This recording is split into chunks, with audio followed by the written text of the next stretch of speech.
Bonjour, je suis Eva et voici ma famille. Aujourd'hui, j'ai envie de partager avec toi une histoire sur l'estime de soi. Tout à l'heure, quand je suis rentrée de l'école, j'étais un peu triste. J'ai dit à mes parents qu'aujourd'hui, j'ai montré mon dessin à mes copines et elles m'ont dit que c'était pas très beau. Elles ont même un peu rigolé et ça m'a fait mal dans mon cœur. Moi, j'aime dessiner d'habitude.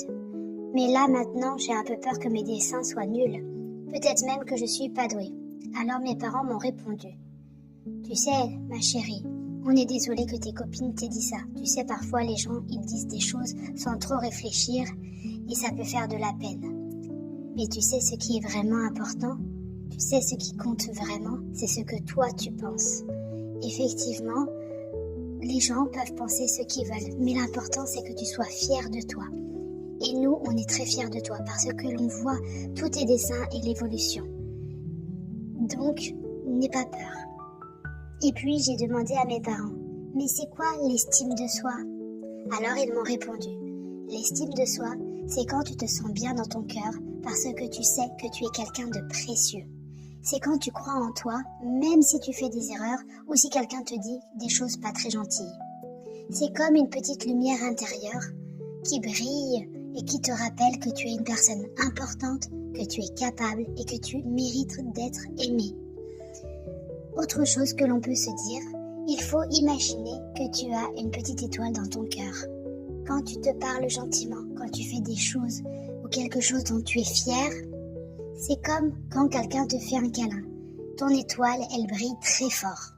Mais si tu te dis des choses méchantes ou que tu te compares trop aux autres, ton étoile devient toute petite. Alors, il faut prendre soin de ton étoile. C'est comme une étoile magique. Bonjour à tous, je suis Émilie, je suis infirmière puéricultrice. Je suis auteure de ces vidéos.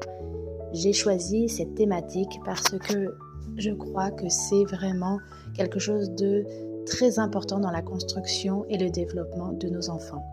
Effectivement, l'identité de l'enfant ne se résume pas seulement à son prénom ou à son âge, elle se construit à travers des expériences émotionnelles, des interactions sociales, à des capacités à se représenter soi-même et par rapport au regard des adultes qui l'entourent. Il faut savoir que l'enfant, dès 18 mois, commence à se reconnaître dans un miroir. Et c'est vers l'âge environ de 3 à 6 ans qu'il peut commencer à nommer ses émotions. À travers cela, l'estime de soi est un socle de bien-être. L'estime de soi se nourrit de 3 dimensions. L'amour de soi, est-ce que je suis digne d'être aimé? La confiance en soi, je suis capable. Et la vision de soi, je suis unique.